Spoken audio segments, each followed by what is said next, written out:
We're answering your questions here on Patriots Today by Chat Sports. There is a lot happening around free agency, mainly on the defensive side of the football for the Patriots, but we do still have a lot of big fat question marks on the offense.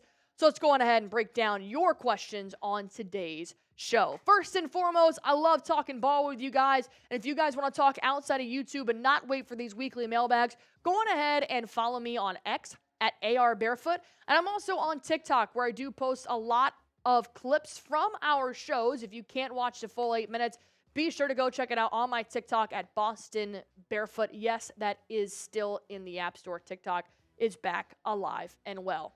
All right, let's go ahead and head into our first question here, and that's going to be from Nez Force, #Patriots. Will we have a top 10 defense this year? We better. Oh my God, we better. We're making 9-10 defensive signings a week, it feels like, at this point. If we're not back in the top 10, damn near the top 5, then what are we doing? In all seriousness, yes, we should be in the top 10.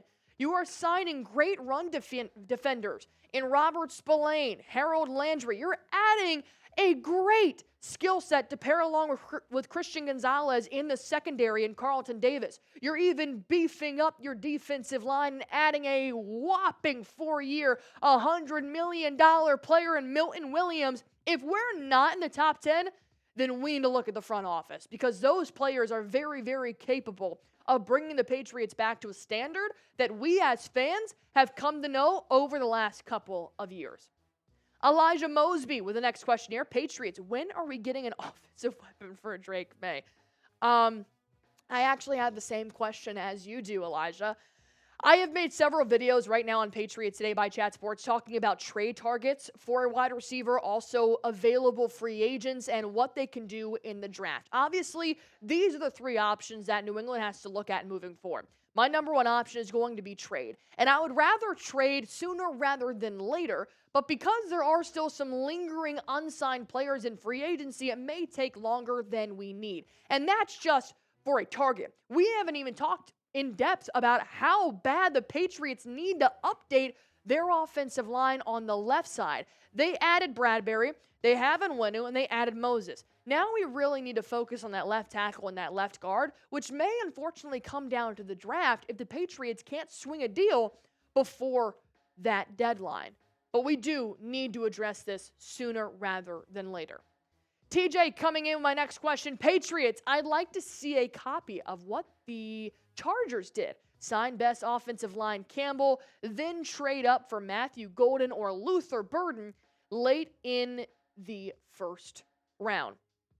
I do actually like Will Campbell being a target for the Patriots on the offensive line. I have said this before, that if it's not going to be Carter or Hunter, I do feel like at this point, where the Patriots are standing in free agency to bulk up their left side of the offensive line, it's going to have to be somebody from the draft, and I think Will Campbell is your best bet. Now, I know, don't be scared by the arm length and the size of him that I know Vrabel had mentioned at the NFL Combine. I think he would be a good plug-and-play guy at the left guard or even the left tackle. You can play both exterior and interior offensive line. But like I said, if the Patriots don't get Travis Hunter or Tedoroa McMillan, you're right. There are several good wide receivers still left late in the first round, in the second, hell, even in the third if you want to go get a guy like Savion Williams. So just in case the Patriots don't get Hunter or McMillan, and they do go with a guy with Campbell, don't rule out the Patriots draft picks just yet. Brandon O'Donnell with the next question. George Pickens for Joe Milton and a 6. Deal. I love it. Unfortunately, we are waiting on a couple of quarterbacks to try and figure out their future, a.k.a. an Aaron Rodgers type of free agent. So it will depend on what quarterback-needy teams will want a guy like Joe Milton. And the Patriots have already said they're looking for a third-round draft pick for a guy like Milton. And they want to make sure that wherever they trade him is going to be a good destination for the growing quarterback. They don't want to just throw him to some team, make him be the quarterback 3 in whatever scheme. that he will have to adapt to. They want to make sure that he has a future, and I agree with that type of plan. And they've also mentioned that they want to find the right trade, so that may take a little while. It may be towards the summer where we finally get that alert saying Joe Milton has been traded to blank, blank, blank for blank, blank. But I do agree that the Patriots are looking for a third-round draft pick right now for Milton. I would rather try and get a wide receiver and go player for player to really boost our offense and to boost their offense as well.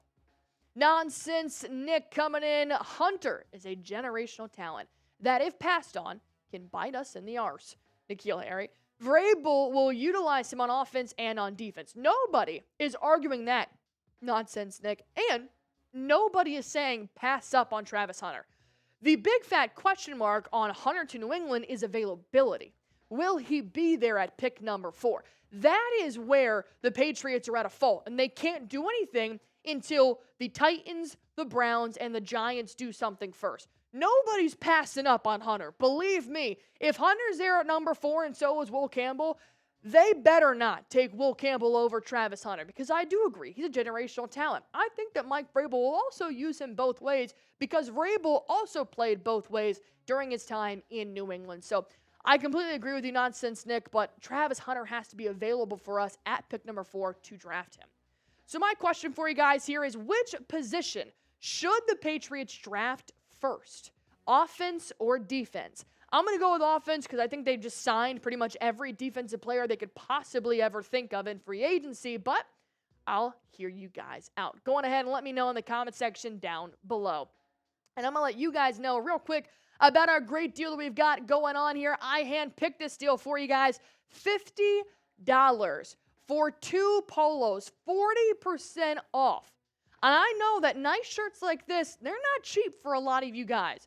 So to get 2 for $50, heck, if the Patriots have 2 home games back-to-back on a Sunday and a Sunday, wear the red one and then wear the blue one. Nobody's going to know. If you guys want to go on ahead and get this great deal, 2 polos for $50 while sizes last, use this link, chatsports.com/2PatsPolos. If you guys have bad memory like I do, I will put in the comment section under this video. Click it. It'll take you right to that website. Feel free to browse, but be sure to use that link. King coming in here with, would you trade the 4th pick for Micah Parsons? Yeah, I mean, it's Micah Parsons. I don't think that's realistic. I would hope that Jerry Jones makes some kind of deal come true and finally pays one of his good players other than Dak Prescott and not make him wait like they did with CeeDee Lamb. But I think this trade is probably going to have to involve a little bit more than just the 1st pick and then Micah Parsons. Probably going to be a little bit more details to this. I think anybody would probably consider this trade, but it's just not realistic. So unfortunately, I can't add too much more context to that. Lil Shorty, how do you feel about Stephon Diggs? I think he would be a good asset for Drake Maye. It's a veteran hand, veteran playing style, and I do like that Diggs has also played with Josh Allen, and number 1 quarterback that Drake Maye gets compared to is Josh Allen. But I do have concerns. The Patriots already ruled him out per the NFL Combine rumors that they were not interested in Amari Cooper or Stephon Diggs. So I'm wondering what the Patriots knew and what they saw in their offense that didn't really fit a Diggs type of style. But also, now that Cooper Kupp is gone, DK Metcalf, T. Higgins, Godwin, the list goes on and on. Maybe they'll start to reconsider Diggs. At this point, I can't afford to be picky as a fan, and I think Diggs would be a good asset for Drake Maye moving forward on the field. Corey coming with another question. Why not draft Tet and trade for an offensive tackle? I just don't think that trading for an offensive tackle is as easy as it seems. It's not like trading for a wide receiver. Most NFL teams do not trade their great offensive tackles because they're kind of a dime a dozen in the NFL. They're pretty rare. So when you do have a guy like a Ronnie Stanley who's entering into free agency, you don't let him get to free agency. You sign him, you extend him, you pay him all the money in the world because they know how hard it is to find a good left tackle in the NFL. So, yes, you can always draft Tetairoa McMillan, but you are going to have to be prepared that you're going to be lacking something on the offensive line if you give up a draft pick per se like a Will Campbell. So I'm not saying trading for an offensive tackle is impossible, but it is harder than trading from other skills positions like running back and a wide receiver. Junior Estrada coming in here. Should the Patriots draft Jaden Higgins from Iowa State in round 2? I like Jaden Higgins. I thought that his skill set would be a very good option for Drake Maye. And I do think that if they do go the route of no Hunter or Carter, they go with Campbell at pick number 4, then their number 1 pick in round 2 should be a wide receiver. And if not, it should be flip-flopped. If they go Travis Hunter with pick number 4, or trade down and get Tetairoa McMillan, then the first pick in round 2 should be an offensive lineman. Those are your 2 biggest needs. And I do think Jaden Higgins would be a solid choice in round 2 if they did not sign a receiver in round 1. Patriots productions coming in. Who's your favorite free agent left? Oh, I was going to say Cam Robinson, but that's gone. And it's also kind of a crazy statement because Cam Robinson's not even like probably a top 20 left tackle at this point, but he would be better than Verdarian Lowe. One of my favorite free agents left. That's a tough one. It just depends on the position that you're kind of looking at. I do think that as of right now, when we are making this mailbag video, I do think a guy like Tyler Lockett would be a sneaky good addition for Drake Maye and the Patriots. You know, he's not DK Metcalf, but he does have reliable hands. He's in his early 30s, so it could give him that veteran leadership and that type of skill set that he hasn't really had in the wide receiver core, and can add on something more to the younger guys like a Javon Baker and a Jalen Polk. So I'll probably go with Tyler Lockett, but hopefully when I push this video out, he's not gone.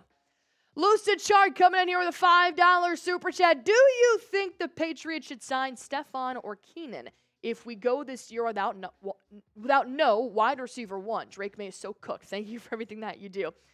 Yes, I do think that if it comes down to it and we still need a wide receiver 1 and Diggs and Keenan Allen are available, absolutely. These aren't bad players by any means. Are they maybe past their prime? More than likely, and dealing with some injuries, but there are still guys out there. You know, Tyler Lockett's a little bit older. You got a Brandon Cooks out there on the free agent market as well. And the Patriots are going to pick up receivers in the draft. There's not one pick in the draft. There's 7 rounds over 3 days. They're going to still add more receivers to their room. And there's not just a couple of guys already in our locker room. We still have Booty and Bourne and Pop, and we have our tight ends and Hooper and Henry, and now Mac Hollins is on the list. So while we don't have a bona fide wide receiver 1, what we have right now is doable. It's just not it's not doable for playoffs. But regular season, maybe it might be a little different. If you guys are ready for the 2025 season, go on ahead and like this video for me. The Patriots defense looks like it's about to be stellar, and hopefully our offense does add a couple more players heading into this year. Go on ahead, hit that thumbs up button for me if you guys haven't already.